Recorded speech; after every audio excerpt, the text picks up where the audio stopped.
In the past, we've detailed the exuberant amount of industrial data we have about our products, materials, and processes. As we have also discussed at length, manufacturers continue to struggle to completely leverage this data. Raw data tables and reports tend to be the most common, but they are often tied to the plant floor or use specialized software that is limited in its accessibility to be beneficial for all of the stakeholders involved.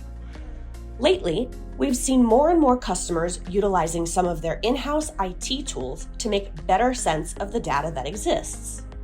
Organizations are integrating their manufacturing data into their IT stack and leveraging tools that stakeholders have access to across the enterprise to open communication pathways. In many cases, users are able to access data on their own using the tools they typically use in other areas of the business. By employing that sort of self-service data model, users can get useful information without needing to navigate a whole host of people and networks. By not requiring any additional touchpoints or requests to gain access to the data, it lowers the hurdle for data consumption and distillation. By making the data more accessible, it also increases the likelihood and opportunity for utilizing the data in productive ways. In addition to the data visibility layer, we see a number of customers leaning more into cloud data storage and warehousing.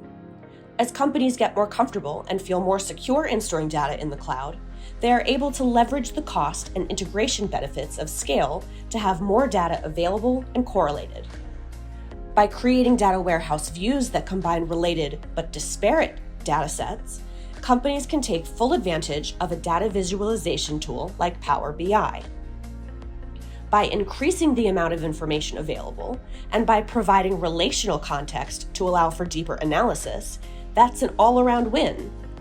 And by leveraging cloud-based historical data solutions, they are able to gather and store more volumes of data in an affordable manner.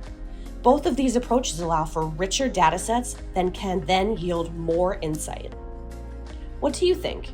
Have you had success leveraging any of your in-house IT tools to make a bigger impact on your manufacturing operation? If so, let us know. We would love to hear more about it.